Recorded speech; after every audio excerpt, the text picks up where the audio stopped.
So maraming salamat po sa ating mga panauhin sa araw na ito dito sa ating Maharlika, ang pagsasaliksik. Nasa ikatlong yugto na po tayo ng ating programa at third episode ng pagsasaliksik natin.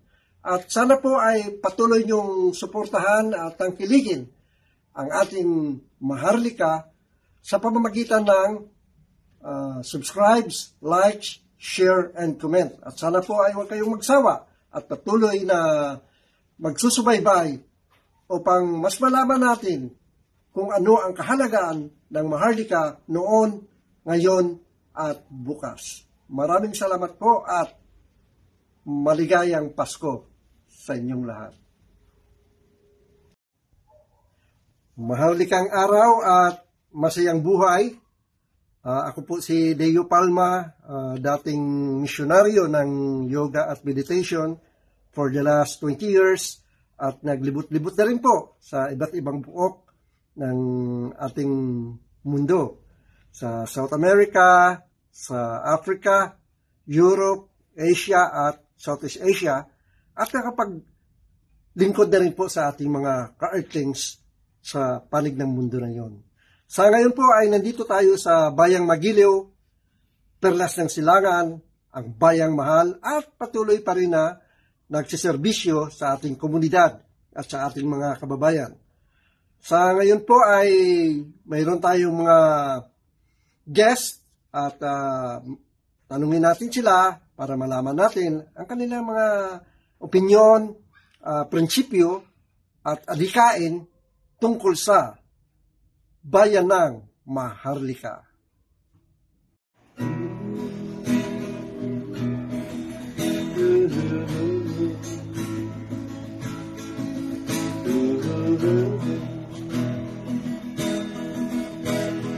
Nakikita ka'y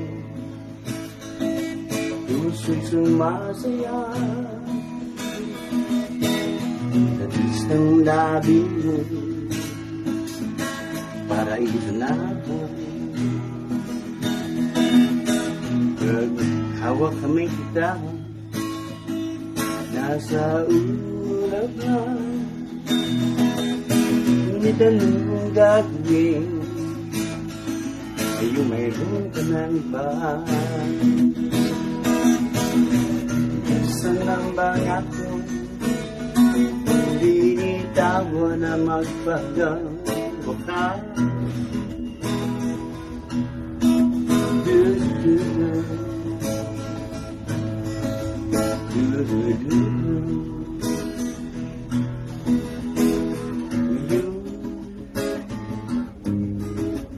Nag-iisa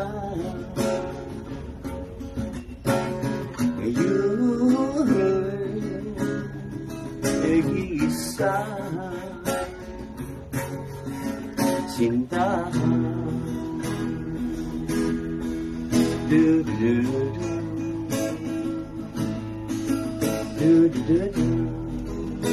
Maharlikang araw, Sir Romel, Alian. Napag-alaman po namin na maliban na isa kang musikero, ikaw ay miyembro ng isang tanyag na choir, ang Andres Bonifacio Choir Concert, na kung saan ito ay recognized ng ating National Commission for Culture and the Arts at ang ating National Historical Commission, at eksklusibo itong nagpiperform para lamang sa mga historical event. So, bilang miyembro ng Andres Bonifacio Choir, bakit ka sumusuporta upang palawakin ang kaisipang Maharlika? Well, kung atin lamang bubulay-bulayin ang mga katagang binitawan ng ating mga ninuno, ng ating mga bayani, ay doon mapagtatanto natin kung gaano ang pag-ibig ng ating mga kababayan sa ating tinubuang lupa. Pag-ibig sa tinubuang lupa. Kaya mararapat lamang na may balik natin ang tunay at makabuluhan at makasaysayang pangalan o ng ating lahi bilang isang Maharlikano. At ipagpatuloy ang ating mga adhikain para sa ating inang bayan.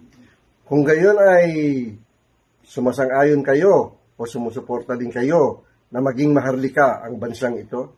Bakit hindi? Sapagkat unang-una yan naman talaga ang ating pinagmulan at sa simula't simula pa sa ating mga mandirigma laban sa mga banyaga na nangihimasok sa ating kasarilan.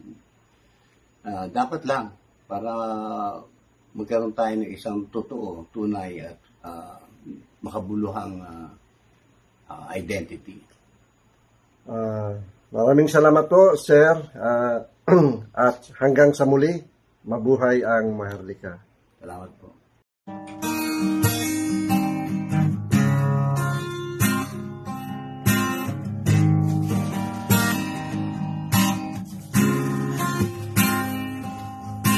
Maaari ba kitang maging aking kaibigan? Nais kong malaman ang iyong pangalan. Maaari ba kitang maging aking kabiruan upang lalong maging masarap ang ating kwentuhan? Huwag ka sanang magagalit, di naman kita pinipilit. Kung ayaw mo ay joke lang.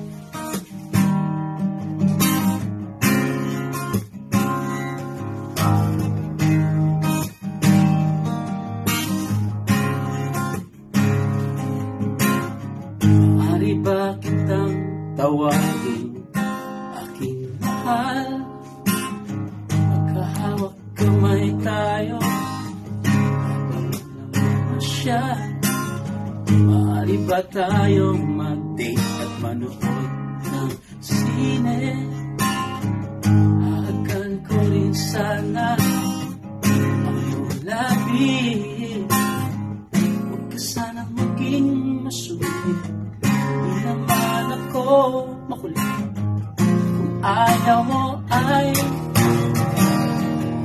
joke lang. Pwede lang idaan sa biro ang tinitibok ng puso. Kung ayaw mo ay joke lang. Pwede lang idaan sa biro ang tinitibok ng puso. Kung ayaw mo ay joke lang. Maharlikang umaga, Sir Carlos Joson. Good morning, good morning. Sarili niyo pong komposisyon ang awitin na yan? Yes, sir. Napakagandang awitin. Composition po ito. At available na po ito sa Spotify, sa YouTube, sa Deezer, iTunes, at lahat ng social media platform, even in TikTok and Facebook. So makikita nila ang mga awitin mo sa mga social platform na to. Available na po ang aking album, kaka-out lang sa market, and under po sa pangalan ko, Carlos Juson, and ako na rin po nag-release ng mga songs. And yun na rin po yung uso ngayon. Okay, so Sir Carlos, sa pagkakaalam namin, maliban na ikaw ay isang artist, musician, ay tumatakbo po kayong vice mayor sa bayan ng Baras dito sa Antipolo. Baras Rizal po. Baras Rizal. Baras Rizal. Okay. Ano po ang nag-inspire sa inyo para tumakbo sa politika? Napakagandang tanong po yan, Dada. No? So, napakagandang tanong po yan, Sir Deo. At wala po talaga akong balak tumakbo bilang isang politician kasi ako po ay isang private na tao lang. At ang sa akin lang, trabaho-bahay. But then again, something encouraged me to run for public office kasi nakikita ko ang sitwasyon sa bayan ng Baras Rizal Sa ang tagal-tagal na, napakaraming dekada na, actually 9 years na ako doon, halos walang pagbabago. Ang mga tao ay walang trabaho, halos ang hirap ng kalagayan. Kasi po ang bayan po na kung saan ako nakatira, sa bayan ng Baras, which is sa Pinugay mismo sa Southville 9, ay lugar po siya kung saan tinatapon yung mga squatter at mga nasunugan, yung mga nabahaan. Doon po nag-ipon-ipon lahat from Metro Manila, iba-ibang nanggaling. So, nakikita ko kung paano dumami ang tao at kung paano nagkakaroon ng laganap na kahirapan, walang kawalan ng trabaho, at the same time, ang sitwasyon ng mga tao doon is very survival lang din talaga. So, and then, as bilang Maharlika po, bilang kasapi ako ng gusto kong sumali as Maharlikan, at bago po akong naging isa sa mga miyembro at nag-perform sa Maharlikan Music Festival, the 21st Maharlikan Festival, at naka-align po yung advocacy ko din within the group. So gusto kong iparating sa bayan ng Baras mismo, sa bayan ng mga Barasenyo, na ang akin po ay pagtulong sana sa pagkakataon ng mga tao na magkaroon ng hanap buhay at the same time pangangalaga sa kapaligiran. So bali yun ang pinaka-flagship mo, employment and environment. And of course education. Kasi education. Kasi isa akong scholar ng bayan. Graduate po ako sa University of the Philippines na bilang isang mahirap na estudyante at naging scholar po ako. Wala po akong binabayaran tuition, at the same time may allowance din po ako.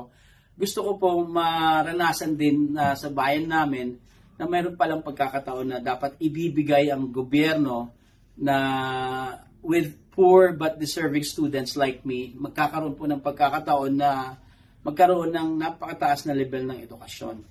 Kagaya po sa akin, graduate po ako ng economics. At siguro may share ko rin kung paano mapaunlad ang ekonomiya ng bansa, ang bayan namin ng Baras, which is napansin ko sa tagal ng panahon ay hindi pa po siya umunlad. At wala pa rin po masyadong development sa lugar, at ang mga tao doon ay kapos na kapos, kulang sa hanap buhay po talaga.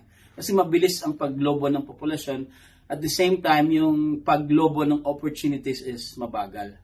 Kaya supposedly with a person like me which has education, has knowledge and concern with the lives of the people sa bayan natin, if in case given a chance na manalo po sa politics, dito na po natin isa sa katuparan yung ating mga adhikain, lalo na po yung Baras ay isa sa mga protected areas din ng environment, which is naka-align po sa advocacy ng Maharlikans to develop eco tourism, not only for environment na nandyan lang siya, but we should get as to give back benefits to the people by giving employment.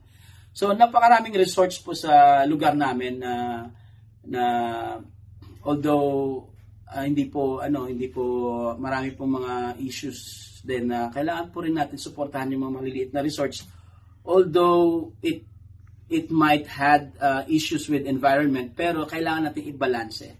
Napakalalim po ang usapin na ganyan, pero we have to balance between people, their lives, their employment, as well as make the environment sustainable. Not only in the long term, not just as a display na maganda yung environment, but it could also give progress, at the same time employment sa people. Doon na po yung papasok yung mga ecotourism projects, which is napakaganda po yung bayan ng Baras na maging ganon dahil napakalapit po niya sa Metro Manila, which is it's just an hour away within Metro Manila. We have millions of people in the metro, and then we have like breathtaking views in Baras. So, and then the environment, fresh pa yung mga ilog, so dapat protektahan po natin talaga. Okay po, Ginoong Carlos.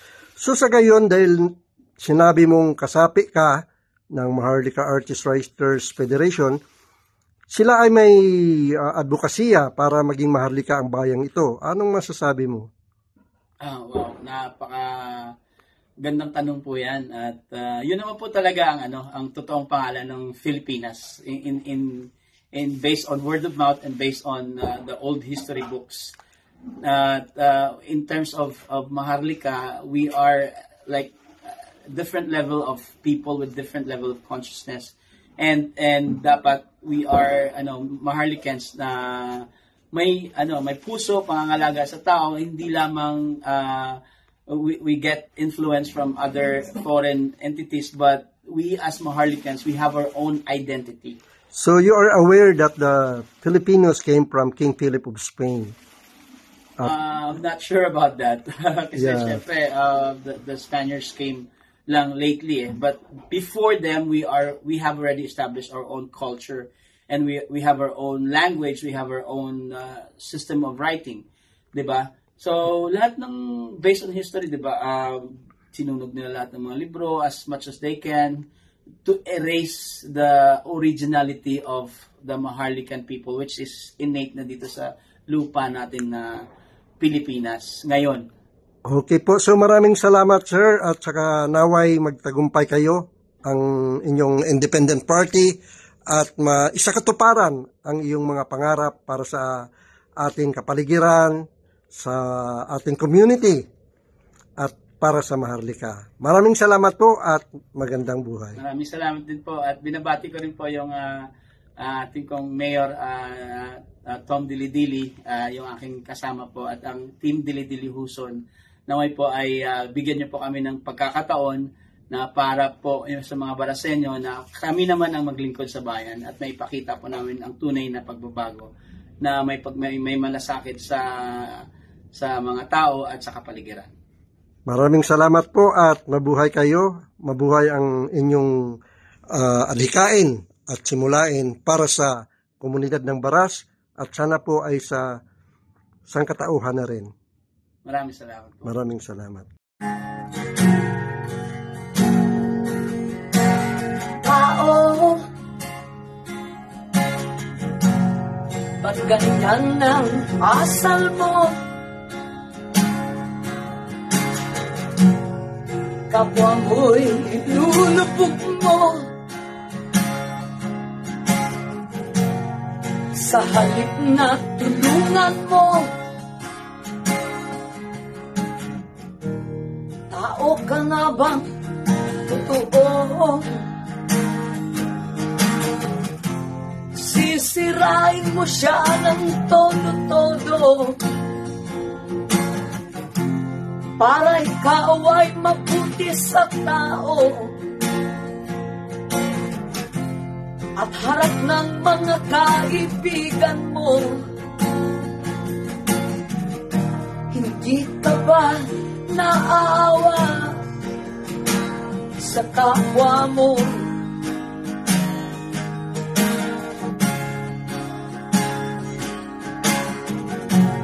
Nag-uusapan ninyo siya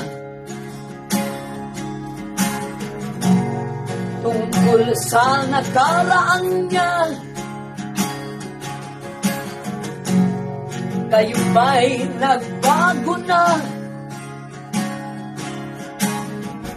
Sarili nyo'y malinis ba?